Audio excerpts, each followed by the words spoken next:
لیکن قرآن اس نظریے کی تردید کرتا ہے. کوشش کریں تھوڑا تھوڑا بولتے ہیں.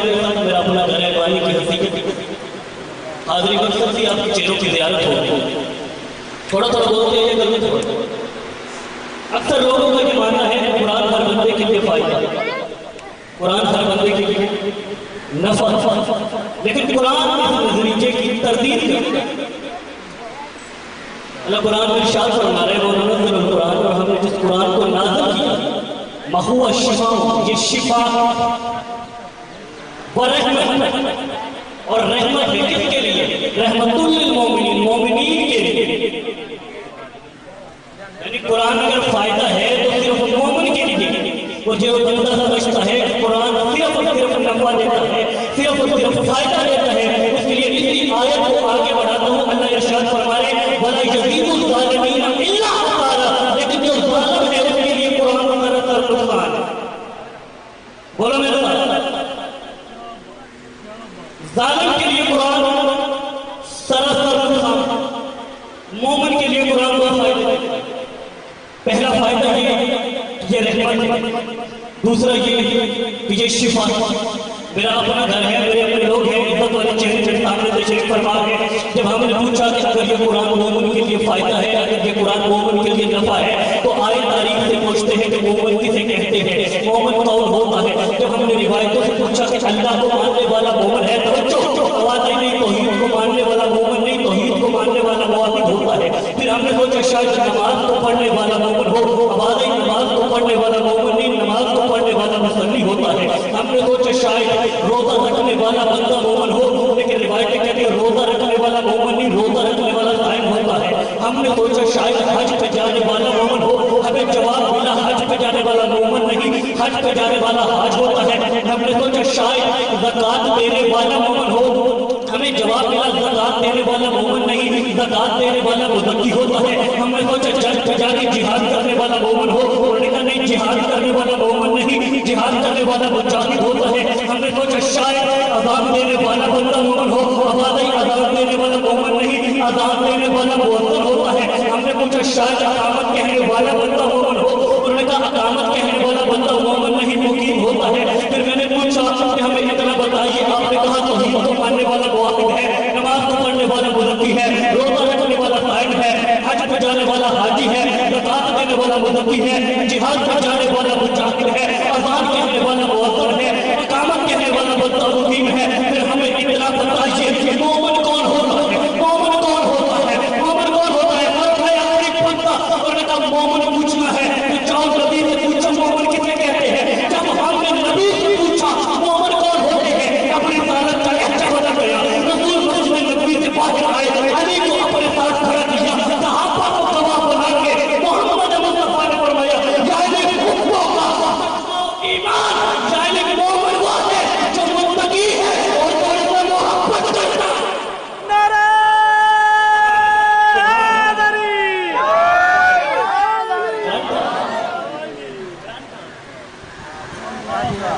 مومن کون ہے؟ مومن وہ ہے جو متقی اور علی والا. اس کا مطلب قرآن صرف اس بندے کے لیے فائدہ ہے جو علی والا. چلے میں فکر بدل دیتا ہوں.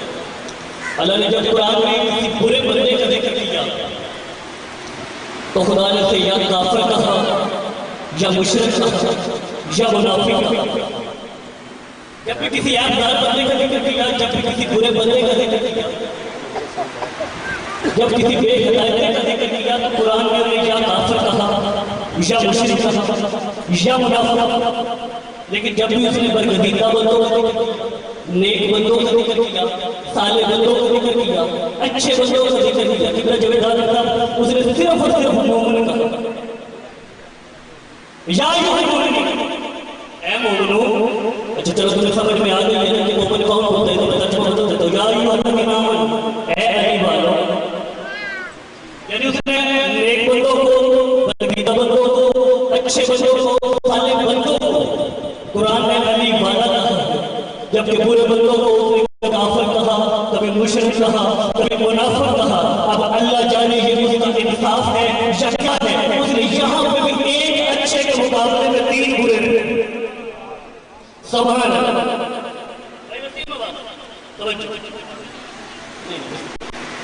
دو دلیلیں پڑھ جا رہے ہیں کہ علی کو بڑھا دیا، علی کو زیادہ پڑھتے ہیں، علی کی باتیں زیادہ کرتے ہیں، علی کا ذکر زیادہ کرتے ہیں، علی کو بڑھا دیا.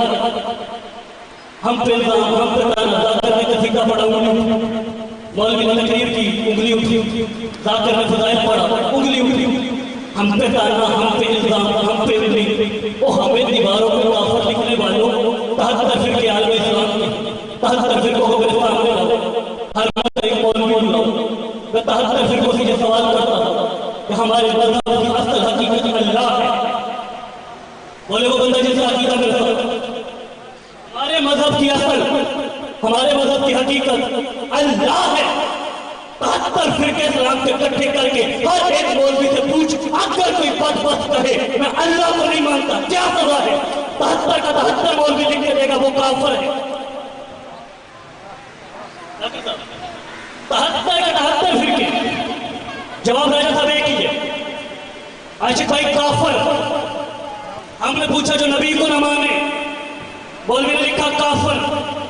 جو آدم کو نہ مانے اس نے کہا کافر. جو نوح کو نہ مانے جو جمرات کافر. جو ابراہیم کو نہ مانے کافر. جو موسیٰ کو نہ مانے جی کافر. جو عیسیٰ کو نہ مانے جی کافر. سلیمان کو نہ مانے جی کافر. داؤد کو نہ مانے جی کافر. قرآن کو نہ مانے جی کافر. نماز کو نہ مانے کافر. روزے کو نہ مانے کافر. حج کو نہ مانے کافر. زکوٰۃ کو نہ مانے کافر. واجبات کو نہ مانے کافر. موت کو نہ مانے کافر. قبر کو نہ مانے جی کافر. سوال و جواب کو نہ مانے جی کافر. فرشتوں کو نہ مانے جی کافر. فلک کو نہ مانے کافر. ملک کو نہ مانے جی کافر. جنت کو نہ مانے کافر. جہنم کو نہ مانے جی کافر. حور و غلاموں کو نہ مانے جی کافر. نعیم کو نہ مانے کافر. خود کو نہ مانے کافر. فردوس کو نہ مانے کافر. میں نے پوچھا مولوی صاحب کہ ہر جرم پہ صرف ایک سزا ہے کہ جو بندہ جس بھی جرم کرتے اس کی صرف ایک سزا ہے کہ وہ صرف کافر ہوتا ہے. صرف کافر ہوتا ہے. اکلوتا کافر ہوتا ہے. کیا کوئی ایسا جرم بھی ہے کہ جس کے بدلے ایک سے زیادہ سزائیں ہو؟ انہوں نے کہا جاؤ نبی سے پوچھو. جب ہم نے نبی سے پوچھا انہوں نے کہا یا علی بغضوں کا کفر و نفاق. یا علی جو تجھ سے بغض رکھے گا وہ کافر بھی ہے منافق بھی ہے.